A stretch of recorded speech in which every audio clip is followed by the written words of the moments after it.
Hello everyone, welcome to my channel.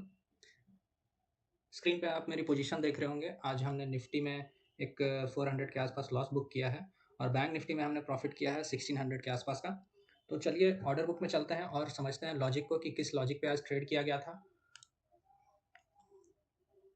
Nifty का पहला जो ऑर्डर था वो मैंने एग्जीक्यूट किया था 10:59 को। आप स्क्रीन पे देख सकते हैं। आप देख सकते हैं कि आज मैंने पुट शॉर्ट किया है निफ्टी में भी और बैंक निफ्टी में भी। आज सुबह से ही मेरा व्यू बुलिश ही था, तो मार्केट जब नीचे जा रहा था तो चलिए चार्ट पे पहले निफ्टी का देख लेते हैं ट्रेड जो हमने 10:59 को एग्जीक्यूट किया था। निफ्टी में हमने एग्जीक्यूट किया था, अपना पुट्स को शॉर्ट किया था। वो इस कैंडल के आसपास कहीं था। ये कैंडल जो आपको दिख रही है, रेड कैंडल।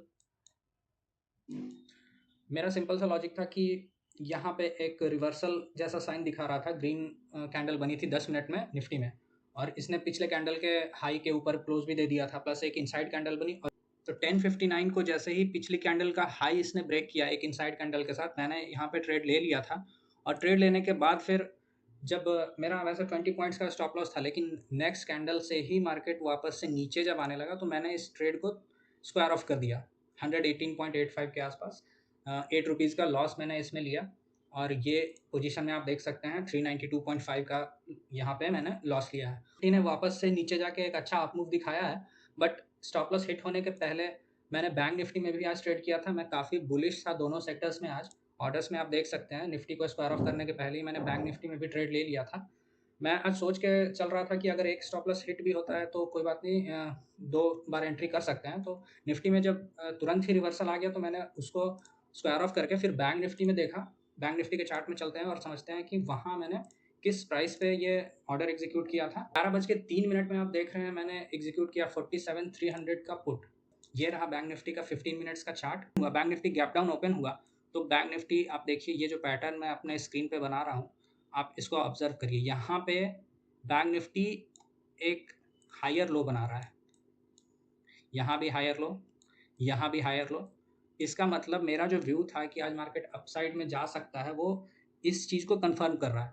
तो पहली बार जब बैंक निफ्टी ने ये हाई निकाला, ये कैंडल आपको 11 बजे की कैंडल है, और इस कैंडल में मैंने जैसे ही बैंक निफ्टी ने पिछला हाई यहाँ से निकाला, मैंने इसमें ट्रेड ले लिया और मेरा स्टॉप लॉस 50 रुपीज़ के आसपास का था 47,300 की पुट में।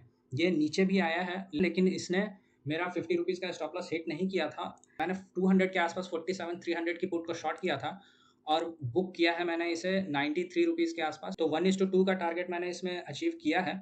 और आप देख रहे हैं ये जो बैंक निफ्टी का चार्ट है, ये हायर लो बनाता हुआ, ये जो कैंडल, बड़ी सी कैंडल आप देख रहे हैं आपके स्क्रीन पे, इस कैंडल ने 47,500, जो कि मेरा टारगेट था कि 47,500, पिछला हाई भी अगर देखा जाए तो इसी के आसपास है 47,500 के अराउंड। तो 47,500 से जब मार्केट एक ही कैंडल में ब्रेक कर दिया तो मैंने 100 पॉइंट्स, जब एक ही कैंडल में मार्केट ने 47,500 को ब्रेक किया तो मैंने 100 पॉइंट्स तक वेट किया। 47,600 के आसपास मैंने कहीं पे अपना टारगेट बुक किया है। आप देखेंगे कि 47,300 की पुट ने आज लो लगाया है 61 रुपीज़ का, और मैंने 93 के आसपास ये प्रॉफिट बुक किया है। अब कुछ लोग ये सोच रहे होंगे कि ये जब 61 तक जा रहा था तो मैंने फिर इतनी जल्दी टारगेट बुक क्यों किया। तो चलिए मैं आपको ये समझाता हूँ कि मैंने टारगेट 100 रुपीज़ पे ही क्यों बुक किया। पहली बात, मैंने सिर्फ एक क्वांटिटी में ट्रेड किया था, और जब 1:2 का टारगेट मिल चुका है हमें और हमारे पास क्वांटिटी जो है वो 50% बुक करने का ऑप्शन नहीं है, तो मेरे अनुसार जब मेरा टारगेट अचीव हो जाता है तो मैं उसको बुक करना ही प्रेफर करता हूँ।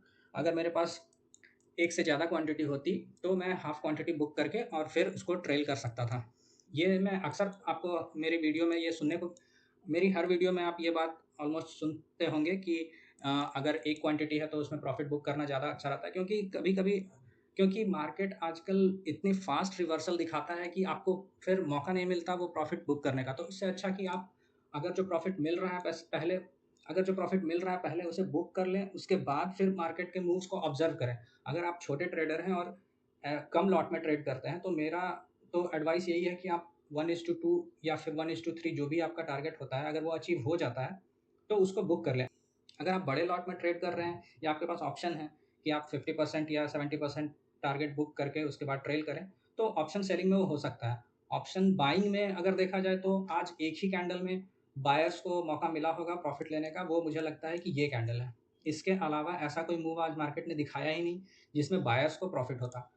निफ्टी में भी अगर देखेंगे तो निफ्टी में भी एक ही कैंडल ये जो 15 मिनट की बनी है, इसी में बायर्स आज प्रॉफिट कर सकते थे, या फिर अगर सेल साइड का उन्होंने पुट लिया होगा यहाँ पे तो। बट मुझे यहाँ पे 15 मिनट में कोई प्राइस एक्शन वैसा खास दिख नहीं रहा है। इस कैंडल के हाई के ऊपर ही मार्केट जब निकला है तो ऑप्शन बायर्स यहाँ पे पैसा बना सकते थे। अब ऐसे वोलेटाइल मार्केट में ऑप्शन बायर्स को चांस भी बहुत कम ही मिल रहा होगा। देखिए, अगर बैंक निफ्टी में 15 मिनट्स के चार्ट को हम ऑब्जर्व करेंगे, अगर पिछले दिन के चार्ट को देखें, 15 मिनट्स के बैंक निफ्टी के चार्ट को देखें, तो ये था पिछले दिन का एक स्विंग हाई और ये रहा आपका स्विंग लो। अब यहाँ मार्केट जब गैप डाउन ओपन हुआ, उसके बाद हमारे पास, जैसा कि आप जानते हैं कि मैं स्विंग में ट्रेड करता हूं, अगर स्विंग ब्रेक होता है तो मैं उस डायरेक्शन में ट्रेड लेना प्रेफर करता हूं। ये मेरा सिंपल सा लॉजिक है। जब बैंक निफ्टी पिछले स्विंग के नीचे ओपन हुआ आज, और पहले 15 मिनट के कैंडल में एक इनडिसीजन सा दिख रहा है कि ये मार्केट वापस से इस रेंज के अंदर चला गया। अब रेंज के अंदर अगर चला गया तो ये जो आपको जोन पूरा दिख रहा है, ये तो हमारा स्विंग का जोन है। तो इसके अंदर हम कुछ डिसाइड तभी कर सकते हैं जब मार्केट ऐसा कोई प्राइस एक्शन दिखाएगा। बैंक निफ्टी इसी जोन के अंदर ही ट्रेड कर रहा है, हालांकि इस जोन के नीचे भी प्राइस गई है, लेकिन आप अगर कैंडल्स देखेंगे 15 मिनट में तो ये कैंडल्स प्राइस को ऊपर की तरफ पुश कर रही हैं। और प्लस आप नीचे भी देख रहे हैं कि ये हायर लो, जो कि मैंने पहले बताया, ये हायर लो ही बनाता जा रहा है। और उसके बाद आप देखेंगे तो ये हुआ एक स्विंग और इसे ब्रेक कर दिया इस कैंडल ने। यहाँ पे मार्केट काफ़ी तेज़ी से नीचे भी आया था। अगर ऑप्शन बायर ने यहाँ पे एंट्री ली होती तो उसका स्टॉप लॉस हो गया होता, लेकिन मैंने पुट को सेल किया था, मैं ऑप्शन सेल कर रहा था, इसलिए मेरा स्टॉप लॉस इंटैक्ट रह गया। और यहाँ मार्केट साइडवेज होने के बावजूद अच्छा खासा डीके भी मुझे मिला। और इस कैंडल की जब मूवमेंट आई, ये इतनी बड़ी कैंडल जो बनाया इसने, तो मुझे 100 पॉइंट्स से ज़्यादा का टारगेट भी अचीव हो गया।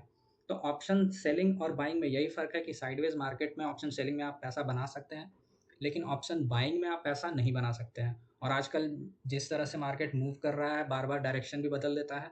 या फिर आप देखिए, इतना बड़ा मूव आया और उसके बाद ये साइडवेज जो मार्केट चला गया, तो इसमें ये जो ऑप्शन बायर्स का गेन होगा, अगर इतनी देर तक आप मार्केट में रुक जाएंगे तो आपका जो भी गेन होगा वो कॉस्ट टू कॉस्ट आ जाएगा या फिर लॉस में भी बदल सकता है।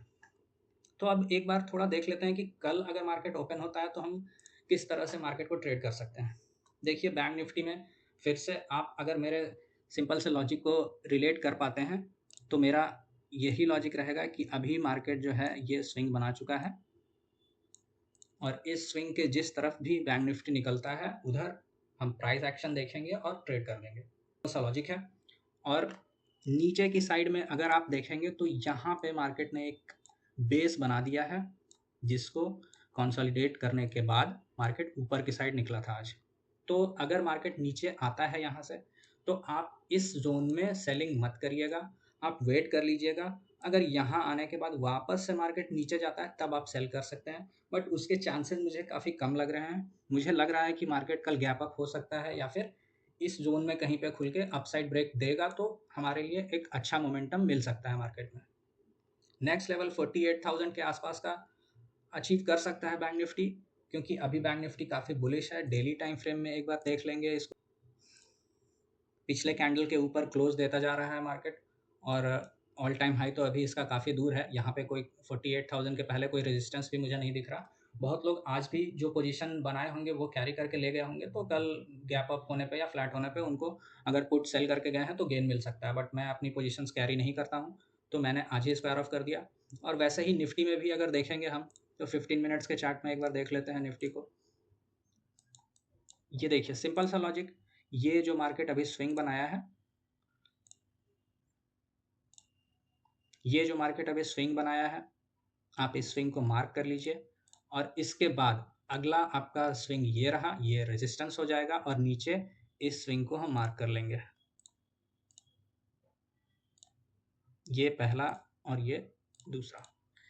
मार्केट जहाँ से भी स्विंग ले रहा है, आप देखिए मार्केट कहाँ से डायरेक्शन चेंज कर रहा है। ये रहा, यहाँ से डायरेक्शन चेंज किया मार्केट ने, यहाँ से भी डायरेक्शन चेंज किया है। ये हाई था पिछला हाई, तो वो तो रेजिस्टेंस का काम करेगा ही। तो बस सिंपल आप मार्केट में स्विंग ढूंढिए और उसके बाद वेट करिए, मार्केट आपको ट्रेड देगा। मार्केट प्राइस एक्शन बना के ऊपर जाएगा, आपको वेट करना होगा। मार्केट आपको मौका देगा एंट्री का, और अगर जिस दिन एंट्री का मौका नहीं देता है तो उस दिन आप ट्रेड मत करिए। और इस तरह से आप अपने कैपिटल को भी सेव कर सकते हैं और प्रॉफिटेबल जल्दी बन सकते हैं। तो अगर आपको मेरे ट्रेड्स के लॉजिक समझ में आते हैं और उनसे आप रिलेट कर पाते हैं तो मेरे वीडियो को लाइक कर सकते हैं, और डेली मार्केट की एनालिसिस और जो भी मैं ट्रेड लेता हूँ उसकी एनालिसिस जानने के लिए मेरे चैनल को सब्सक्राइब कर सकते हैं। तो चलिए मिलते हैं नेक्स्ट वीडियो में। Thank you.